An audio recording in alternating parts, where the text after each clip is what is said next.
এই ছেলে, তুই হাতুড়ি দিছিস কেন হাতে? এটা কি তোর কাম রে বাজান? হ্যাঁ, আমি কি এমনি এত কষ্ট করি, সারাদিন খাটাখাটনি করি কার লেগে? তোর লেগে। বাজান রে, একটা কথা মনে রাখিস, তোর কাম হইলো কলেজে যাওয়া, ভালো মতন পড়াশোনা করা, পরীক্ষায় ফার্স্ট হওয়া। বাজান, তোরে নিয়ে আমার বুকের ভিতরে অনেক বড় স্বপ্ন রে বাজান, তুই একদিন অনেক বড় হবি। তাইলে 50 টাকা দাও। 50 টাকা কেন? কি করবি? কেন, বড় হওয়া লাগবে না? কে? কলেজে যাবো, পড়াশোনা করবো। বুঝছি। 100 টাকা দাও। চল না, লেট হয়ে যাচ্ছে তো। কিসে? চৌধুরী মাইয়া আইতে। হ্যাঁ? আরে আরে ভাই, কিসে?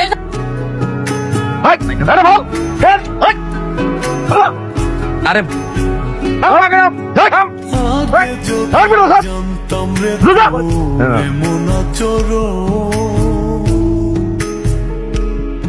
আমি আড়াল থেকে দেখতাম তোরে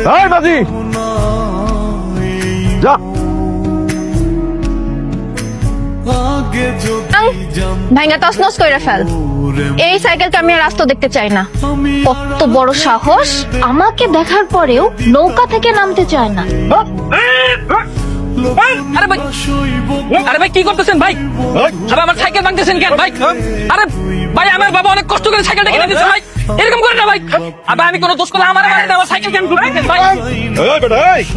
এটা আপামনির অর্ডার। বেশি কথা কইলে সাইকেলের মতো গুড়া করে তোর পদ্মা বাসা দেবো। চিরাস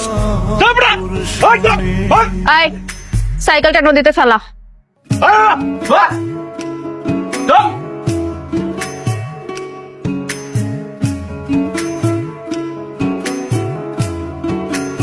আয় ছেলে, এদিকে আসো।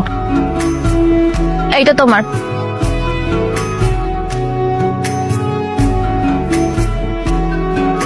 মানে কি বলি বুঝো না? এখন থেকে রোজ কলেজে এটা নিয়ে যাওয়া আসা করবা। না মানে মানে এখন এটা নিয়ে তুমি বাসায় যাও।